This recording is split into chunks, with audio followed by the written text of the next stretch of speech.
ಮಸ್ಕಿ ತಾಲ್ಲೂಕಿನ ಅಭಿವೃದ್ಧಿ ಕೆಲಸಗಳಿಗೆ ಮತ್ತಷ್ಟು ಬಲ ನೀಡುವ ಉದ್ದೇಶದಿಂದ ಶಾಸಕ ಹಾಗೂ ಕರ್ನಾಟಕ ರಾಜ್ಯ ಖಾದಿ ಗ್ರಾಮೋದ್ಯೋಗ ಮಂಡಳಿ ಅಧ್ಯಕ್ಷ ಆರ್. ಬಸನಗೌಡ ತುರ್ವಿಹಾಳ ಅವರು ಶನಿವಾರ ಪಟ್ಟಣದ ವಿವಿಧ ಕಡೆಗಳಲ್ಲಿ ಪರಿಶೀಲನೆ ನಡೆಸಿದರು.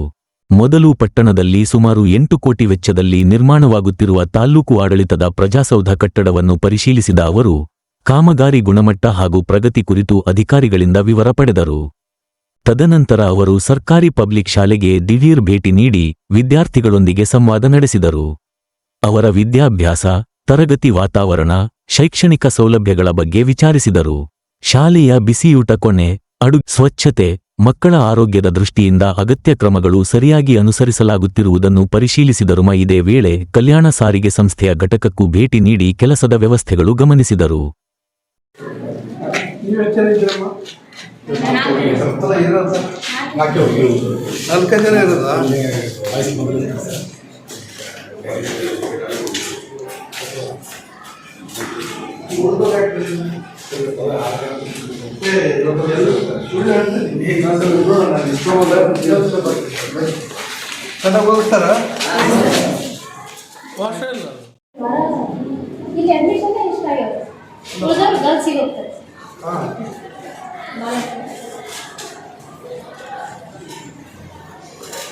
ಗಾಂಧಿನಗರ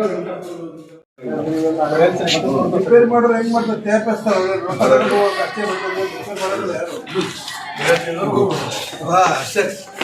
ರಿಪೇರಿ ಅಂದ್ರೆ ಅದಕ್ಕೆ ಇರೋದು.